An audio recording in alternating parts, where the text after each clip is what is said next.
Irmãos, durante as últimas oportunidades que eu tenho tido de vir aqui compartilhar da palavra com os irmãos, um pouco daquilo que eu tenho aprendido, eu tenho trazido algumas reflexões relacionadas a vários tipos de desperdício possível, ou desperdícios possíveis da vida cristã, e entre elas o desperdício da vida eterna, o desperdício da graça de Deus, o desperdício da alegria em Cristo, o desperdício da comunhão e há vários outros. E muito dessas reflexões, que já vem desde a época do seminário, tem sido grandemente influenciada por dois pastores que eu tenho como modelo. Um deles o Senhor já levou. Que é um pastor americano chamado John Piper e um outro pastor, talvez conhecido de todos aqui, Dr. Carlos Oswaldo, a quem já há quase um ano o Senhor levou. Era chanceler do Seminário Palavra da Vida. E com esses dois homens, uma das lições que eu tenho aprendido por meio das coisas que eles deixaram é que a vida cristã é um presente tão grande. A salvação e a vida que Jesus trouxe para a gente é algo tão precioso, é algo tão magnífico que nada que qualquer pessoa, que em qualquer lugar se possa oferecer vai ser comparável, chegaria aos pés daquilo que Jesus veio trazer, da vida abundante. Mas que infelizmente nem sempre nós aproveitamos de tudo isso que Cristo nos concede. Houve uma situação, um fato que aconteceu no seminário, em que essa lição ficou um pouco mais clara, que foi uma certa vez em que um aluno chegou para o professor Carlos Oswaldo, e aqui eu gostaria que você me ouvisse com bastante atenção, porque se eu for mal interpretado nessa história que eu vou contar, isso pode trazer alguns problemas para mim. Um aluno chegou do Dr. Carlos Oswaldo e perguntou assim: professor, um crente pode perder a salvação? E esse é um assunto muito bem resolvido lá no seminário, é algo muito tranquilo, não existe grande discussão sobre isso. Todo mundo sabe que a salvação não se perde, porque uma vez que a salvação é dada de graça, não tem nada que eu faça que faça eu perder aquilo que eu ganhei de graça. Então, é óbvio que a salvação não se perde. E aquele aluno devia saber disso, afinal, até onde eu sei, ele não era um novato no seminário. Isso é algo totalmente resolvido entre os professores do seminário. Ele estava falando simplesmente com um homem que representa o seminário todo, no mundo inteiro. Então, ele provavelmente sabia a resposta que o professor daria. E provavelmente o professor percebeu isso na cara dele, no tom da pergunta. Ele só estava querendo confirmar a resposta e bastava o professor dizer não. E ele se daria por satisfeito e iria embora. Mas naquele momento, o professor encontrou uma oportunidade de dar uma resposta um tanto inusitada e trazer uma lição para aquele aluno. Ele olhou para o aluno e falou assim: sim, é possível. Aí o aluno fez aquela cara de ponto de interrogação e o professor disse o seguinte: a salvação que Cristo nos dá vai muito além do que simplesmente ir ao céu. É uma vida com Ele aqui. Então, toda vez que um crente escolhe se afastar do caminho do Senhor, ele está perdendo a oportunidade de desfrutar da salvação que ele já tem e que ele não vai perder. Então, de certa forma, ele perde. Fez sentido isso? Espero não ter sido mal interpretado. Terça-feira o pastor Charles liga para mim. Uma palavra que passou a fazer parte do meu vocabulário, muito influenciado pelo professor Carlos Oswaldo, é a palavra desfrutar. Desfrutar da comunhão com Cristo, desfrutar das bênçãos da salvação, desfrutar da vida que Cristo veio trazer. Uma palavra que ele usava bastante. Alguns crentes veem a vida cristã como se fosse um fardo, como se elas estivessem carregando um peso, como se aquilo que Deus coloca para ela fosse algo ruim, fosse aquela coisa: poxa, eu queria ser feliz lá fora, mas fazer o quê? Eu sou crente, então, não dá, mas fazer o quê, né? Beleza, esse é o certo, né? Então, o certo é isso mesmo, né? A gente vai para o céu e tal, mas enquanto isso a gente fica sofrendo aqui. Se você pensa assim, tem uma sugestão de devocional para você durante esse mês. Faça sua devocional no Salmo 119, o maior capítulo da Bíblia, louvando a Deus pela lei do Senhor, pela maravilha da lei do Senhor, como ela nos abençoa, como ela nos torna sábio, como ela nos faz crescer em comunhão com Ele e conhecimento de nós e de Deus. E faça isso, leia um pouquinho cada dia, tenho certeza que vai edificar a sua vida. Por isso, quando nós ignoramos a vontade de Deus, nos afastamos dela, nós que somos salvos, imagino que a maioria de nós aqui, nós estamos desperdiçando uma grande bênção. E não só isso, mas estamos demonstrando um coração tolo. É por isso que na Bíblia, o rebelde, o pecador, é também chamado de insensato, de nécio, ou que é o oposto ao sábio, que é aquele que teme o Senhor.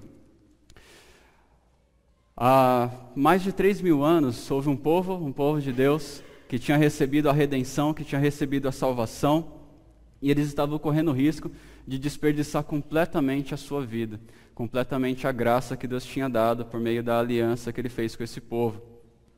Mas havia uma saída para eles, havia uma solução, e eu gostaria de mostrar qual era essa solução, qual é esse caminho que eles poderiam optar para não desperdiçar a salvação que eles já tinham recebido, não desperdiçar a graça de Deus. E para isso, então dei um tema aqui para a nossa reflexão, que é faça valer a pena, não desperdice a sua vida. Nós vamos abrir nossa Bíblia no Salmo 90.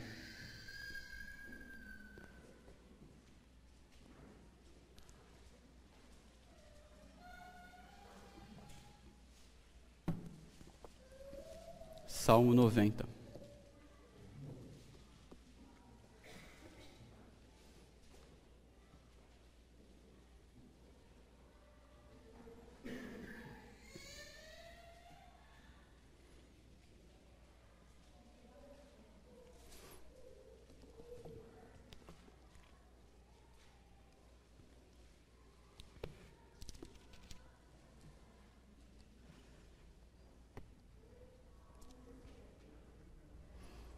Antes de nós lermos, é importante a gente ter uma ideia de quando esse salmo foi escrito.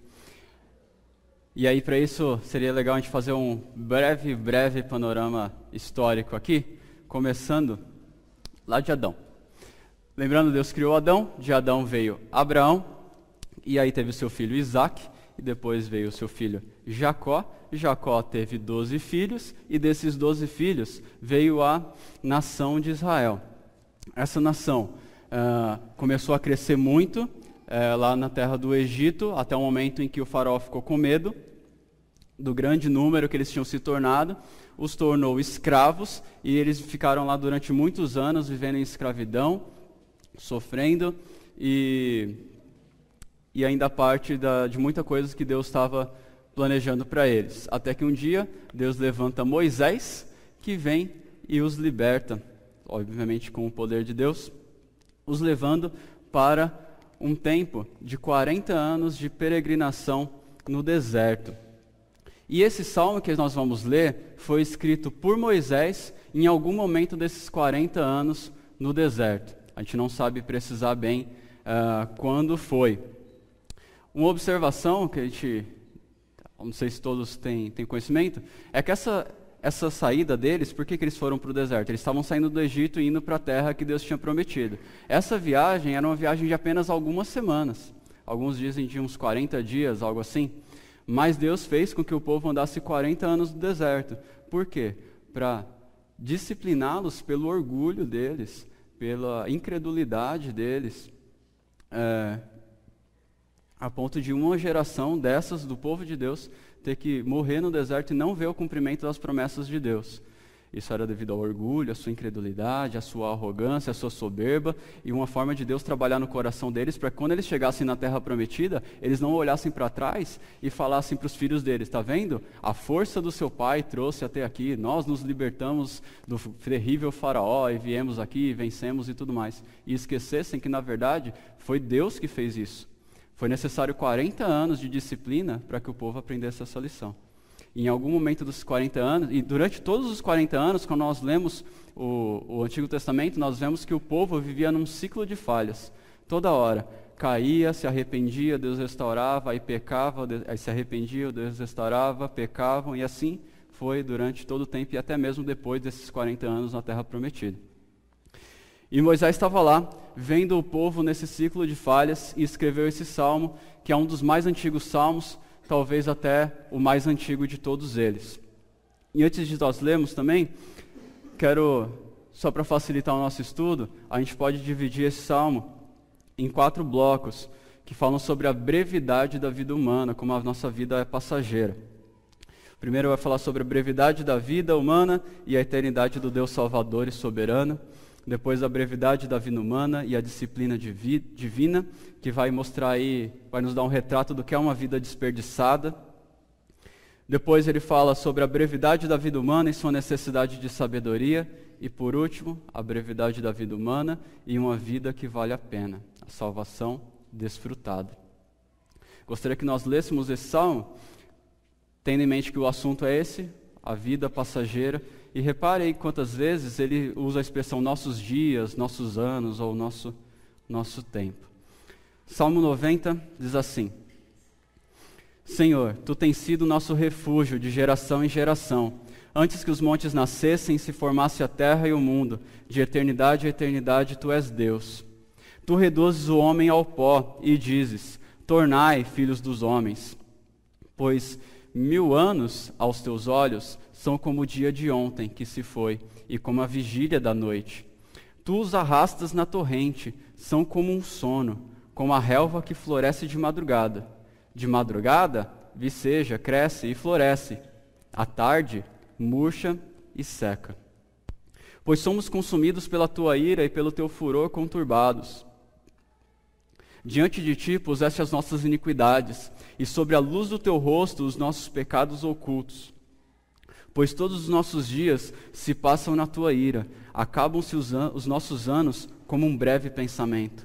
Os dias da nossa vida sobem a 70 anos, ou, em havendo vigor, a 80. Neste caso, o melhor deles é canseira e enfado, porque tudo passa rapidamente e nós voamos. Quem conhece o poder da Tua ira e a Tua cólera, segundo o temor que Te é devido?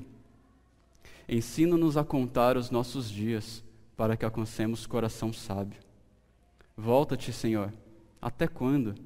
Tem compaixão dos Teus servos. Sacia-nos de manhã com a Tua benignidade, para que cantemos de júbilo e nos alegremos todos os nossos dias. Alegra-nos por tantos dias quanto nos tens afligido, por tantos anos quanto suportamos a adversidade. Aos Teus servos apareçam as Tuas obras, e aos Seus filhos a Tua glória. Seja sobre nós a graça do Senhor, nosso Deus. Confirma sobre nós as obras das nossas mãos. Sim, confirma a obra das nossas mãos. Gostaria de refletir com os irmãos nesse texto por partes, pegando a primeira parte do versículo 1 até o versículo 6, onde ele vai falar sobre a brevidade da vida e a eternidade do Deus Salvador e soberano. O versículo 1 até o 6 diz assim: Senhor, Tu tens sido nosso refúgio de geração em geração, antes que os montes nascessem e se formasse a terra e o mundo, de eternidade a eternidade Tu és Deus. Tu reduzes o homem ao pó e dizes: tornai filhos dos homens. Pois 1000 anos aos Teus olhos são como o dia de ontem que se foi e como a vigília da noite. Tu os arrastas na torrente, são como um sono, como a relva que floresce de madrugada viceja e floresce, à tarde murcha e seca. A partir daqui, Moisés começa a fazer uma comparação entre Deus e o homem. Ele fala de Deus como o refúgio presente em cada geração, Deus sustentando o povo durante cada geração. Quando ele começa o salmo, Senhor, tem sido nosso refúgio de geração em geração, do povo que ele havia escolhido, chamado e depois libertado, e agora estava conduzindo, protegendo eles a cada dia. Ainda que o povo caísse em idolatria, como várias vezes aconteceu, Deus continuava presente, sustentando o povo. Ainda que houvesse disciplina da parte dele, mas ele não deixava de amar o povo e cuidar dele. E aí no versículo 2, ele fala da eternidade de Deus. Antes que os montes nascessem, se formassem a terra e o mundo, de eternidade a eternidade, tu és Deus. Ele é antes de todas as coisas, ele está de eternidade a eternidade, é uma figura para dizer que ele não tem começo nem fim. E somente Deus é assim. Nós sabemos que nós vamos ter uma vida eterna. Nós que cremos em Jesus temos uma vida eterna. Isso significa que teremos uma vida sem fim ao lado de Deus. Não é simplesmente o tempo, mas é também a qualidade desse tempo que é ao lado de Deus, desfrutando da sua presença. Agora, qual que é a diferença desse tipo de eternidade para a eternidade de Deus? É que nós, ou como todas as outras criaturas, anjos e tudo mais, tivemos um começo. Nós fomos criados. Deus não é um Deus criado, como nós cantamos aqui. Ele é um Deus que existe de eternidade a eternidade, da eternidade passada à eternidade futura, por assim dizer. E por isso ele é o Criador. É necessário que houvesse alguém lá no início de tudo, ou antes de tudo, e assim formasse todas as coisas. E falando nisso, esse é um dos argumentos lógicos usados para falar sobre a necessidade de um Deus. Porque uma pergunta que nós podemos fazer é: de onde todas as coisas vieram? Como tudo veio a existir? E alguns vão falar: veio a existir do nada. Mas isso não faz sentido, porque o nada não pode gerar alguma coisa. Então isso não é uma ciência verdadeira ou um argumento razoável. Ou alguém vai falar assim: não, existia já alguma coisa que a gente não sabe explicar do que foi, mas tudo veio a partir de uma explosão. E toda essa beleza, toda a ordem, toda a estrutura, foi criado tudo a partir de uma grande explosão. Aí eu vou dar um desafio para quem pensa assim. Chegue num terreno, jogue lá um monte de entulho, coloque uma bomba e vai surgir uma bela casa com uma varanda gourmet. Não faz sentido, né? É necessário ter um Criador.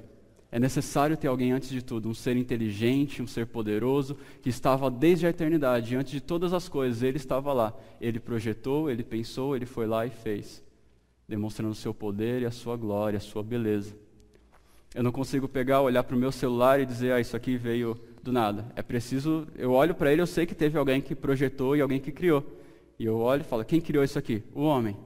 Aí você pergunta: quem criou o homem? Um ser tão inteligente assim? Deus. Ele que é o ser eterno que estava no começo de tudo. É necessário ter alguém lá no começo. Existe uma objeção que um ateu famoso, aí mundialmente conhecido, faz sobre esse argumento. Um homem chamado Richard Dawkins. Ele escreveu no livro dele: tá bom, então você diz que quem criou o celular foi o homem e quem criou o homem foi Deus. E quem criou Deus? Tudo tem que ter um começo, né? Tudo tem que ter uma criação. E aí, quem criou Deus então? Como que você me explica isso? Qual que é o problema da pergunta dele? O erro está na própria pergunta. Porque Deus, para ser Deus, não pode ser criado. Ele tem que ser eterno. Se ele foi criado, ele é uma criatura, não é Deus. Então Deus, na sua essência, é eternidade. Na sua essência, ele é vida. Ele é. Talvez por isso, quando ele se encontrou com Moisés pela primeira vez, que Moisés perguntou assim: mas em nome de quem eu vou? Deus disse: o eu sou, ou o eu existo. Ele é a própria vida. Ele é a vida em si. Por isso que ele pode criar a vida. E por isso que nenhum homem é capaz de criar a vida. Nosso Deus é Deus de eternidade a eternidade.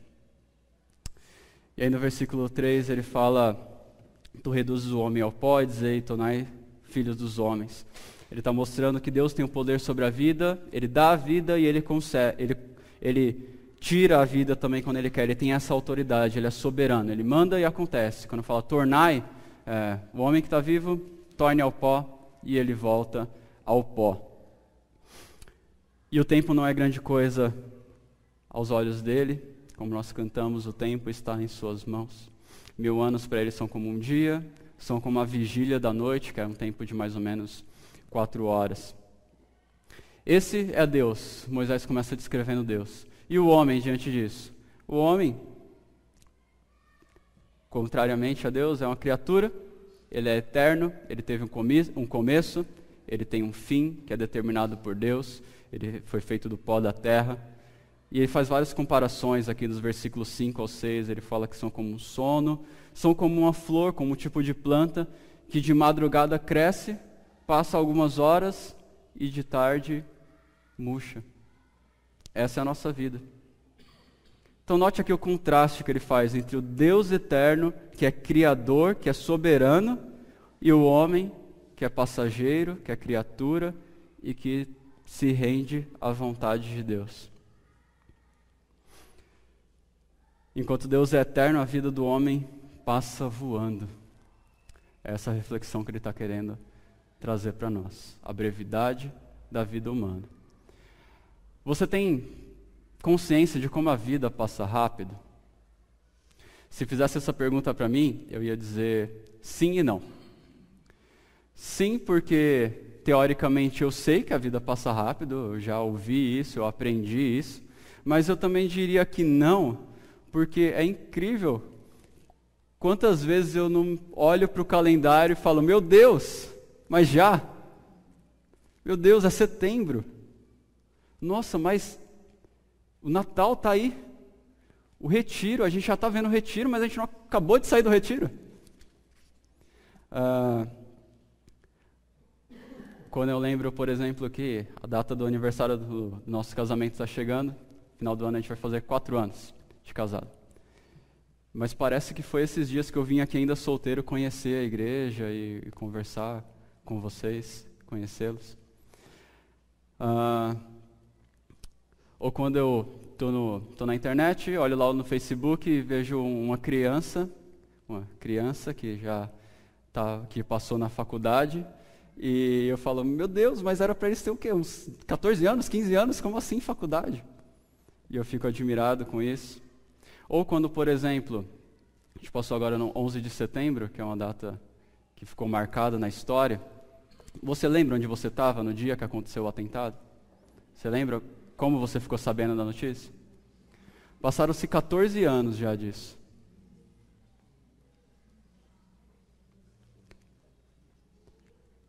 Aí eu fico pensando, e eu me admiro quando eu penso, e todo ano é a mesma coisa. Todo ano eu fico admirado igual. Aí eu fico, será que eu sei mesmo? Será que eu tenho consciência mesmo de como a vida passa rápido? Talvez eu até saiba que ela passa rápido, eu só não tenho a real noção de quão rápido isso é.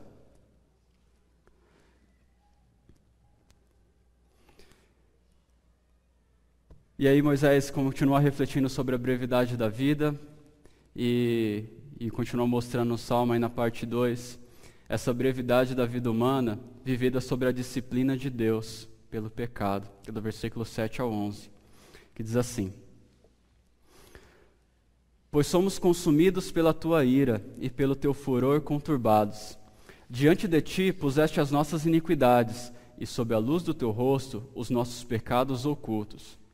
Pois todos os nossos dias se passam na tua ira. Acabam-se os nossos anos como um breve pensamento.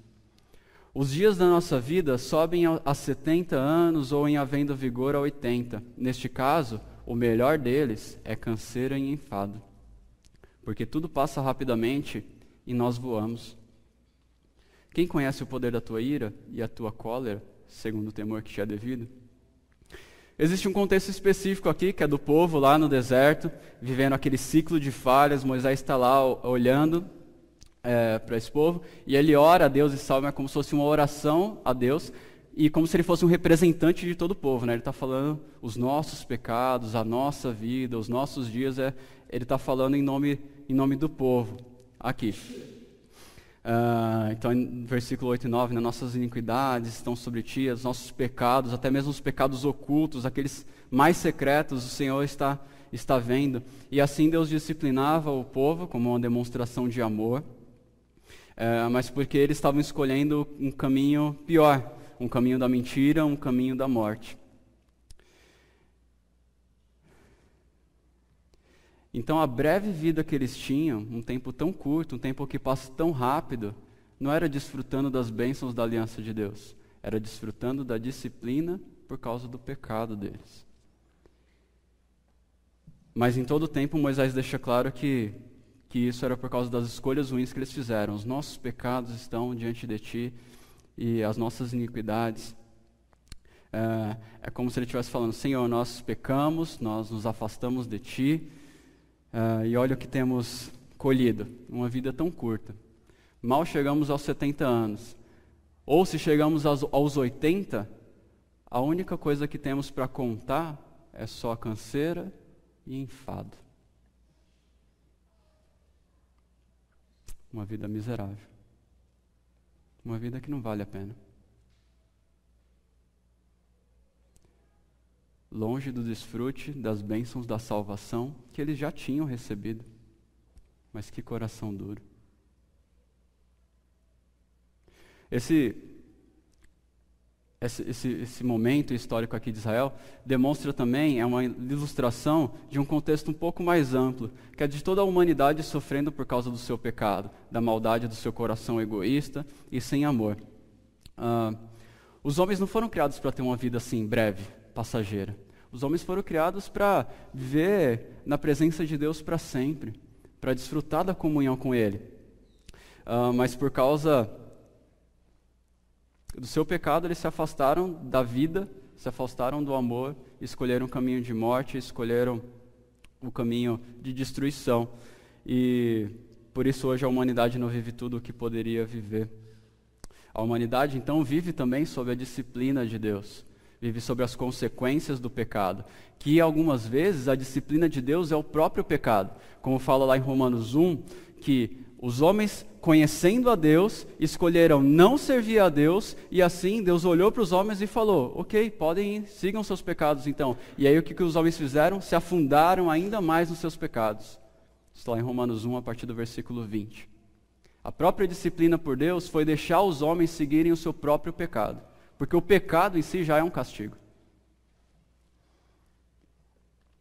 E além da própria disciplina de Deus que vem sobre a terra, assim como quando Adão pecou e Deus falou para ele: maldita seja a terra, e do suor do teu rosto comerá.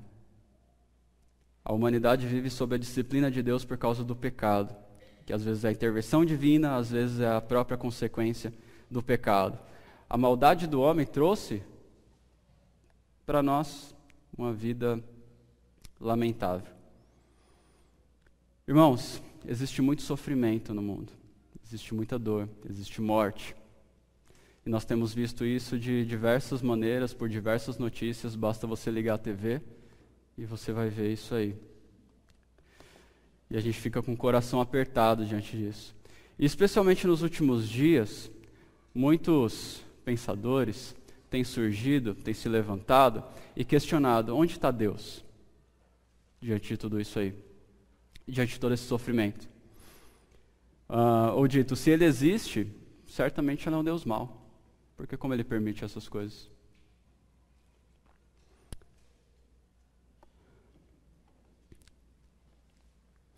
Qual o erro com esses questionamentos? Muitos deles estão culpando a Deus pelos erros do próprio homem. Milhares de pessoas estão fugindo dos seus países, estão morrendo.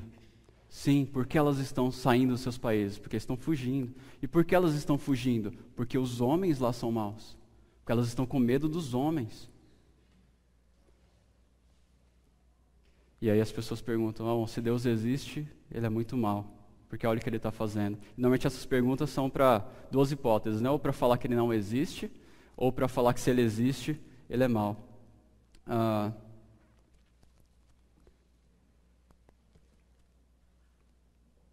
Onde está Deus diante do sofrimento?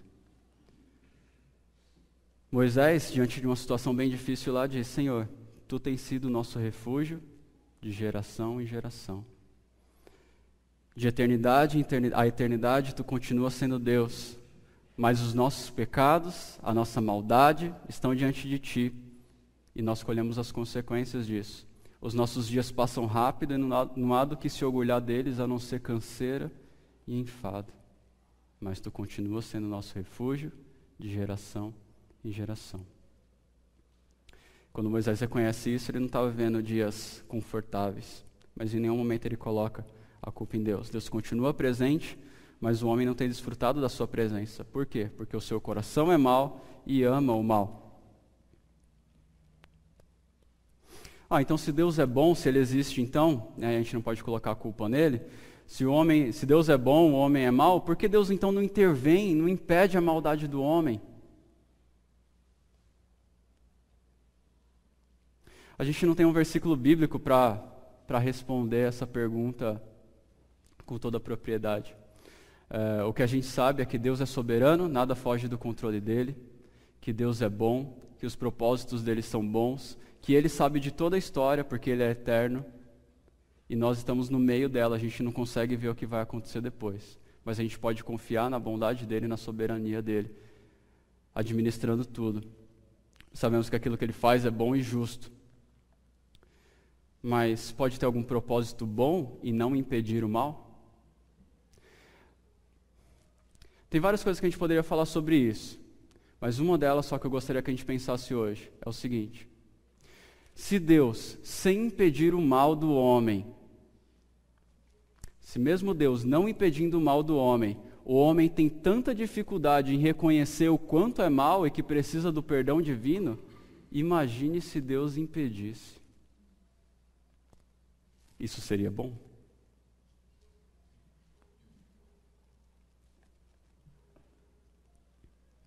Irmãos, os planos que Deus tem para a história são muito maiores do que a nossa mente pode entender. A gente não está vendo a história toda, mas Ele é Deus de eternidade a eternidade. Ele está vendo tudo, Ele controla tudo, Ele é soberano, Ele é bom, Ele ama o seu povo. E nós podemos descansar e confiar nisso, mesmo que a gente não entenda o propósito ou o sentido de algumas coisas que nos fazem ficar com o coração apertado. Amém? Temos aqui o retrato de uma vida desperdiçada, pois somos consumidos pela tua ira e pelo teu furor, conturbados. Diante de ti puseste as nossas iniquidades. Os dias de nossa vida sobem a 70 ou em havendo vigor a 80 anos. Nesse caso, o melhor deles é canseiro e enfado, porque tudo passa rapidamente e nós voamos. Quem conhece o poder da tua ira e a tua cólera segundo o temor que te é devido? Aqui no versículo 11, essas perguntas que ele faz, é como se ele estivesse pensando, mesmo diante de tanta consequência, quem é que teme o Senhor?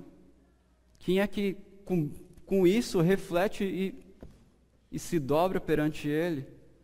Parece que ele está falando, nem com tanta informação sobre Deus e a disciplina dele, nós temos aprendido a temer a Ti, Senhor. Quem te dá o temor que é devido? O povo continua errado.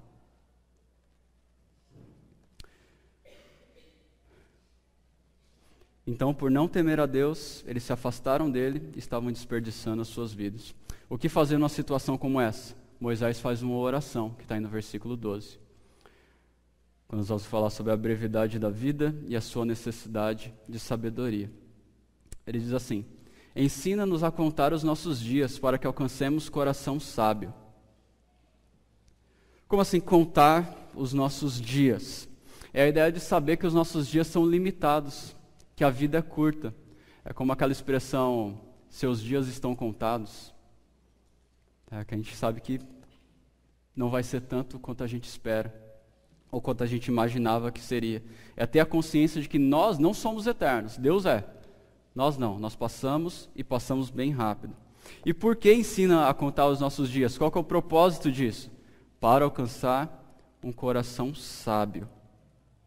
Mas como assim? O que é viver com sabedoria? Qual que é a relação, qual que é a conexão entre saber que os meus dias estão contados, saber que a minha vida é curta e uma vida de sabedoria? Vou citar um exemplo que pode ajudar. Você talvez estava assistindo um seriado médico e o doutor era um cara extremamente arrogante e ele gostava de resolver casos que ninguém conseguia resolver. Mas para isso ele acreditava que não precisava ter contato nenhum com o paciente. Então ele simplesmente pegava as fichas e descobria o diagnóstico sem ir lá falar com o paciente, porque para ele isso era uma perda de tempo total. E os auxiliares dele olhavam e achavam isso extremamente esquisito para um médico. Mas em um certo caso, descobriram que esse paciente ia morrer. E ele tinha poucos meses de vida. E aí a equipe foi avisar até esse doutor e falar, aquele paciente do quarto tal Descobrimos que ele tem isso, logo ele só vai ter 3 meses de vida, algo assim. E aí esse doutor se levantou e falou assim, eu vou lá dar a notícia para ele.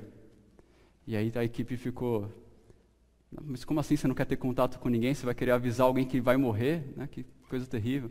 Aí ele falou assim, porque eu acho interessante dar a notícia para as pessoas quando elas vão morrer. Como assim?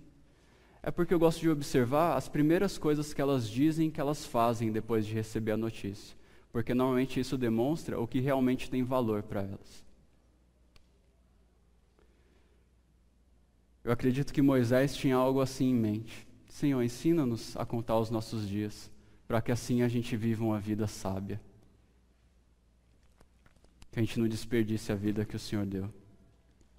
Quando nós nos conscientizamos de quem realmente nós somos, de quem realmente quem realmente Deus é, e como a nossa vida passa rápido, nós queremos aproveitar melhor o pouco tempo de vida que nós temos. E há um outro salmo que mostra isso, que é o Salmo 39, escrito por Davi. Olha só o que ele diz, 39, versículo 4 e 7. Mostra-me, Senhor, o fim da minha vida e o número dos meus dias, para que eu saiba quão frágil sou. Deste aos meus dias o comprimento de 1 palmo. A duração da minha vida é nada diante de ti. De fato, o homem não passa de um sopro. Sim, cada um vai e volta como a sombra. Em vão se agita, amontoando riqueza, sem saber quem ficará com ela. Mas agora, Senhor, que hei de esperar?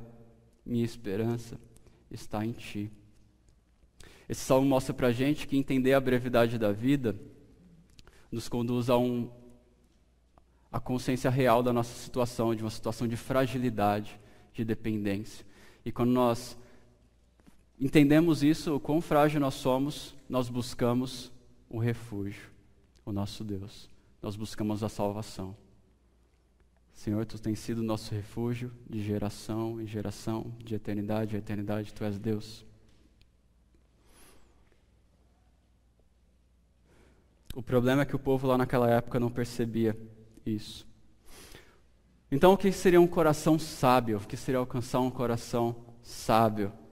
É um coração que sabe quem é, que sabe quem Deus é e vive no temor do Senhor, e vive para Ele. E dedica a sua vida, o pouco tempo de vida que tem, para viver para Deus. Porque, na verdade, é isso que vale a pena. Isso tem valor eterno.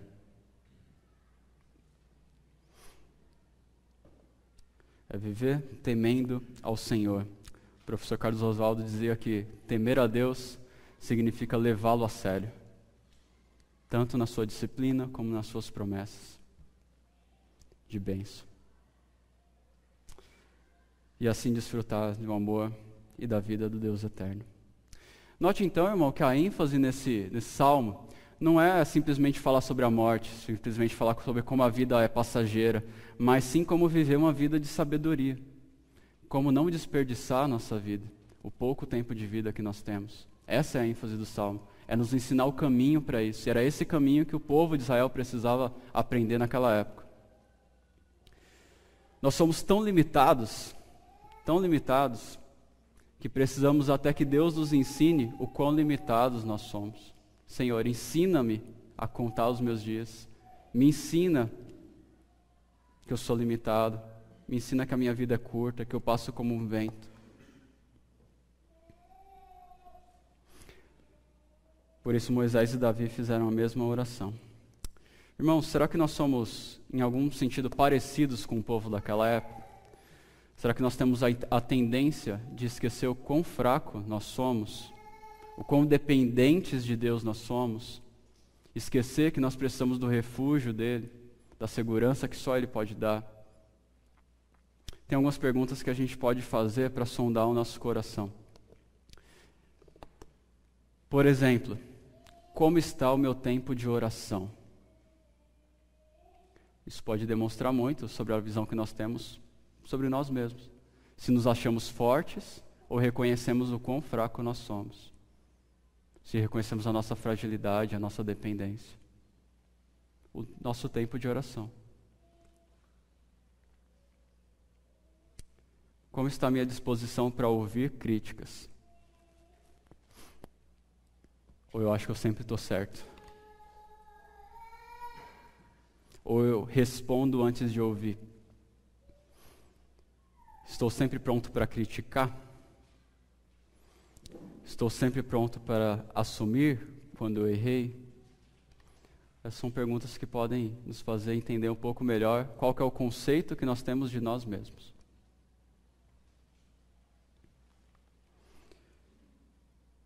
Eu não sei se você percebe como um coração arrogante e orgulhoso pode nos afastar de Deus, nos torna tolos. Nós precisamos que Deus nos ajude, nos ensine a lembrar quem Ele é, quem nós somos, quanto a nossa vida é frágil e assim vivemos uma vida de sabedoria, uma vida que vale a pena. E eu gostaria que você refletisse como você tem usado a sua vida, o seu tempo, os seus dias, a sua força, o seu vigor, a sua inteligência.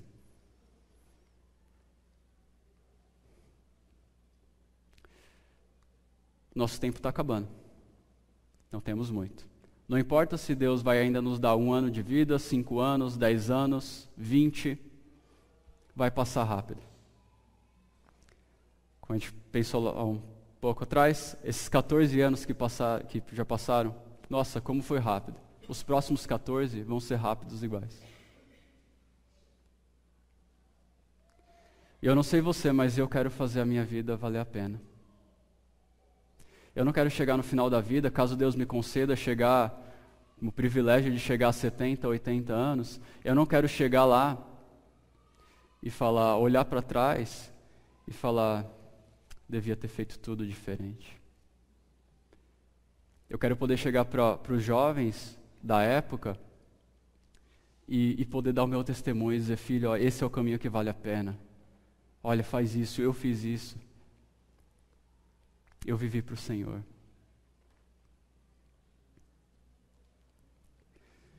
E você?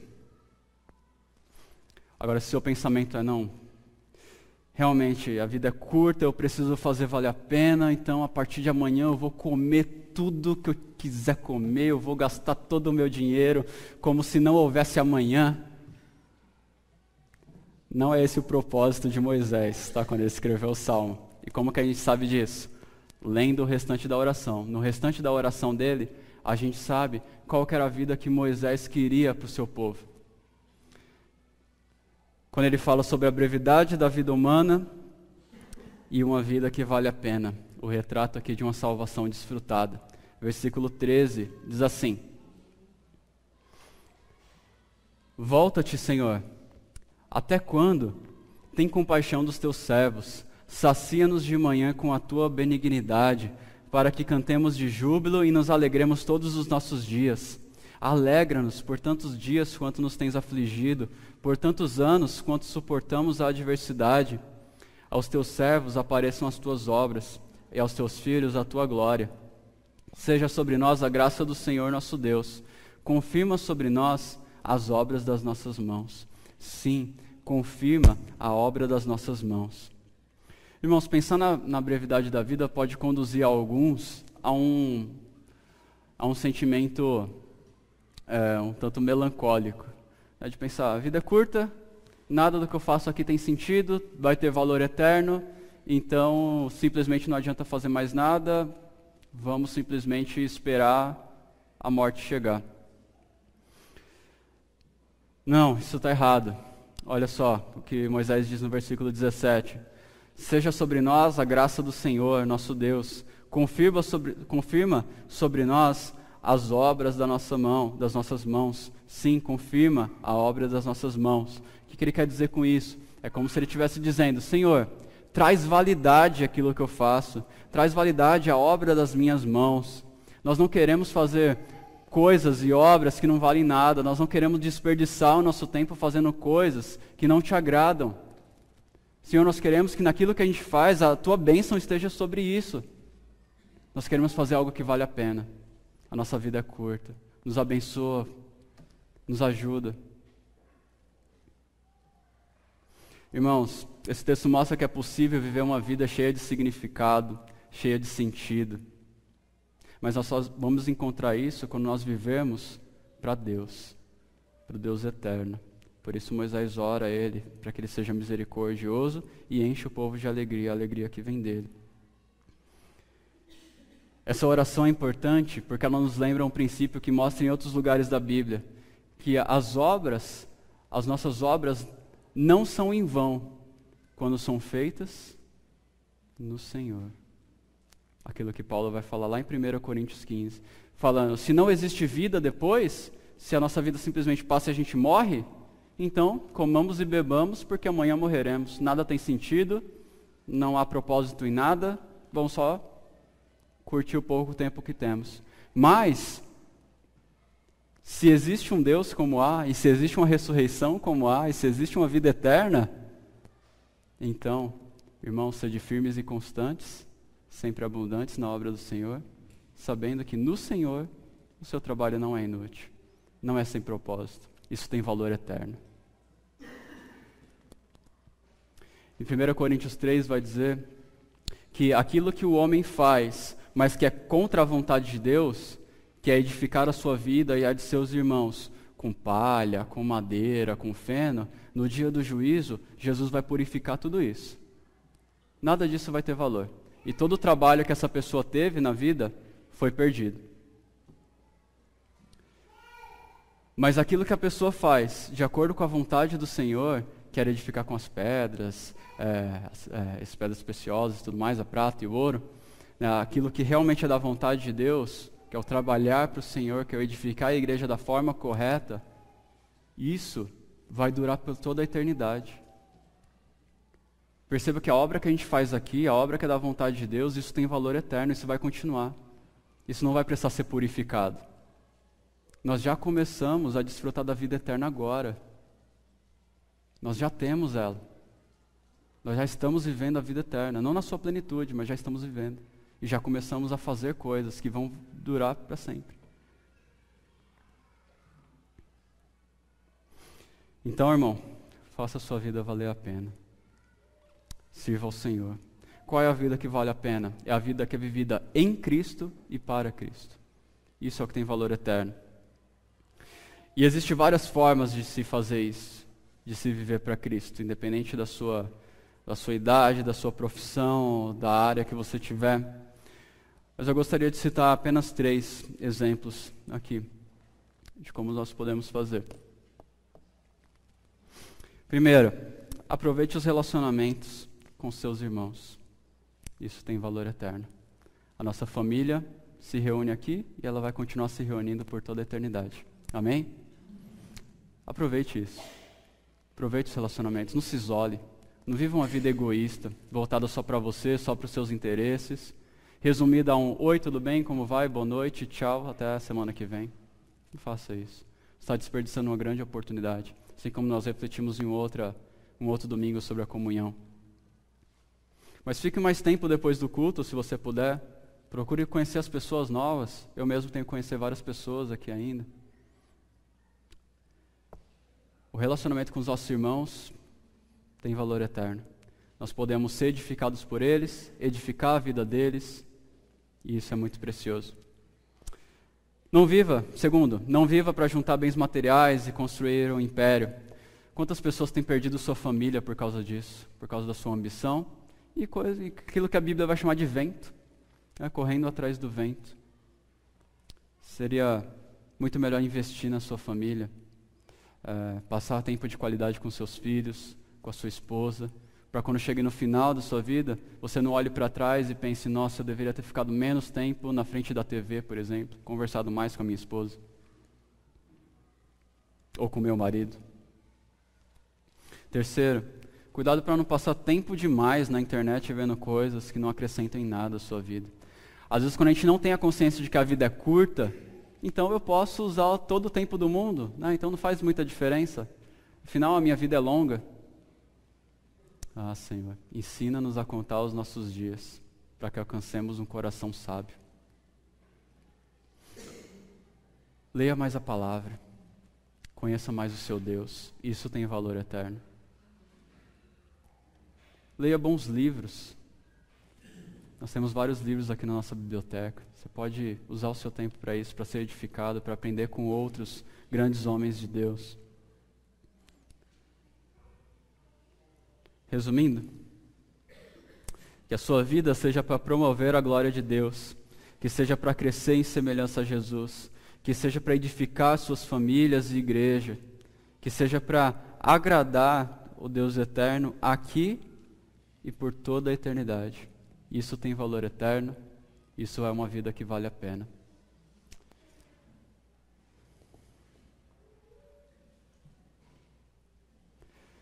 É possível um crente perder a sua salvação? Essa foi a pergunta daquele seminarista. A graça de Deus, irmãos, já nos foi dada por meio da cruz. Nós fomos libertos da escravidão do pecado, assim como aquele povo. Nós estamos seguros e nada vai poder nos separar do amor de Deus. Amém? Nem o nosso pior pecado pode nos separar da graça de Deus, do amor que já nos foi dado. Nós temos a salvação, nós temos a verdadeira vida. Não jogue isso fora. Não desperdice a sua vida vivendo para o pecado ou simplesmente perdendo o seu tempo, amando aquilo que Deus não ama.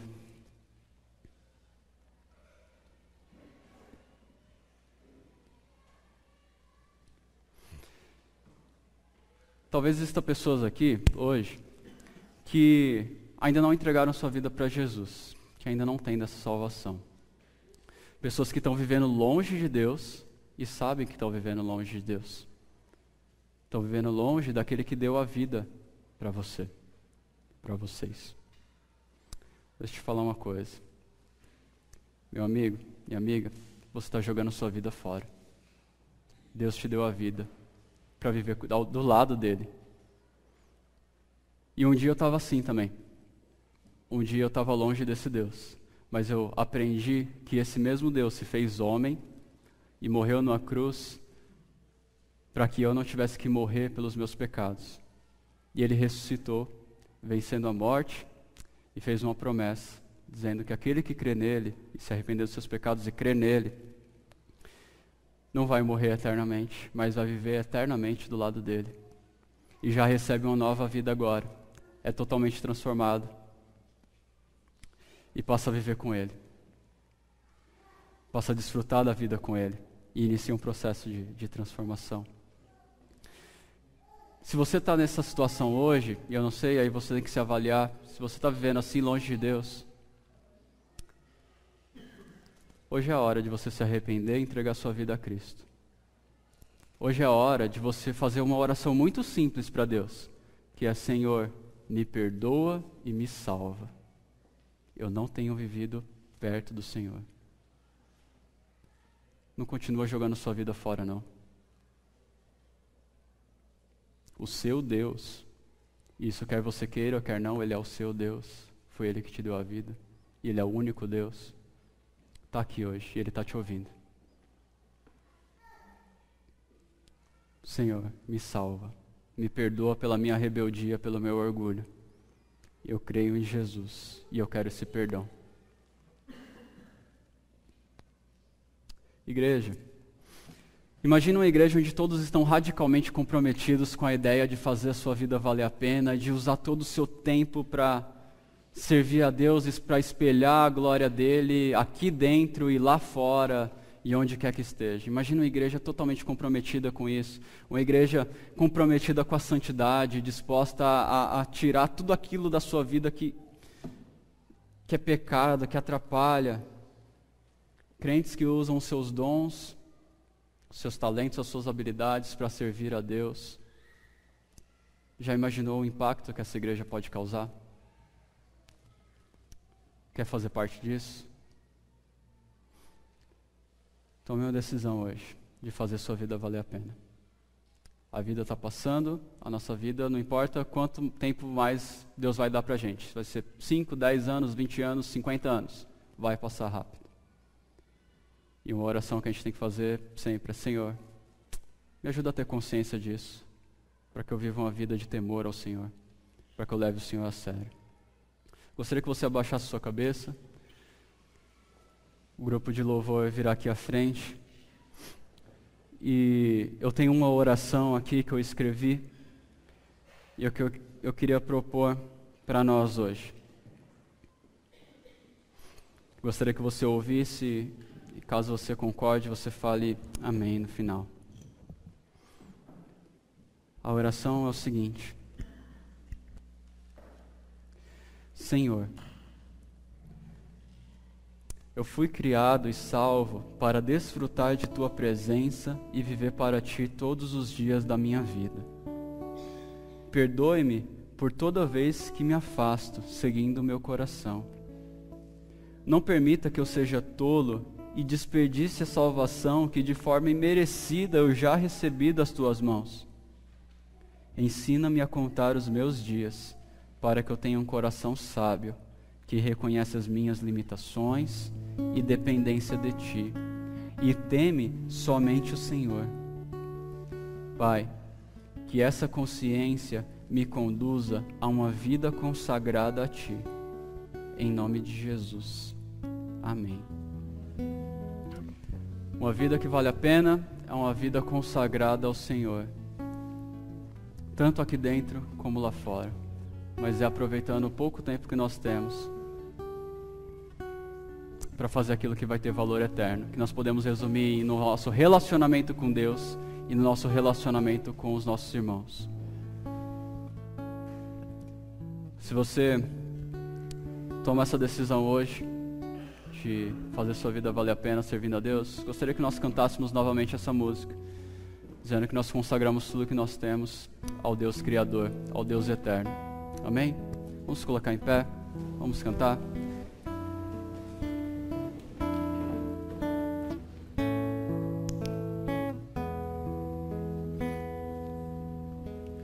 Ao Rei dos Reis consagro tudo o que sou, de gratos louvores transborda o meu coração. A minha vida eu entrego nas Tuas mãos, meu Senhor, pra Te exaltar com todo o meu amor. Eu Te louvarei conforme a Tua justiça e cantarei louvores, pois Tu és altíssimo. Celebrarei a Ti, ó Deus, com meu viver. Cantarei, contarei as Tuas obras, pois por Tuas mãos foram criados terra, céu e mar e todo ser que beleza. Toda a terra celebra a Ti com cânticos de júbilo, pois Tu és o Deus Criador. Ao Rei dos Reis consagro tudo o que sou, de gratos louvores transborda o meu coração. A minha vida eu entrego nas Tuas mãos, meu Senhor, pra Te exaltar com todo o meu amor. Eu Te louvarei conforme a Tua justiça e cantarei louvores, pois Tu és altíssimo. Celebrarei a Ti, ó Deus, com meu viver. Cantarei, contarei as Tuas obras, pois por Tuas mãos foram criados terra, céu e todo ser. Que beleza, toda a terra celebra a ti, com cânticos de júbilo, pois tu és o Deus Criador. Toda a terra celebra a ti, com cânticos de júbilo, pois tu és o Deus Criador. Pois tu és o Deus Criador. Pois tu és o Deus Criador. A honra, a glória, a força e o poder ao Rei Jesus, e o louvor ao Rei Jesus. A honra, a glória, a força e o poder ao Rei Jesus, e o louvor ao Rei Jesus.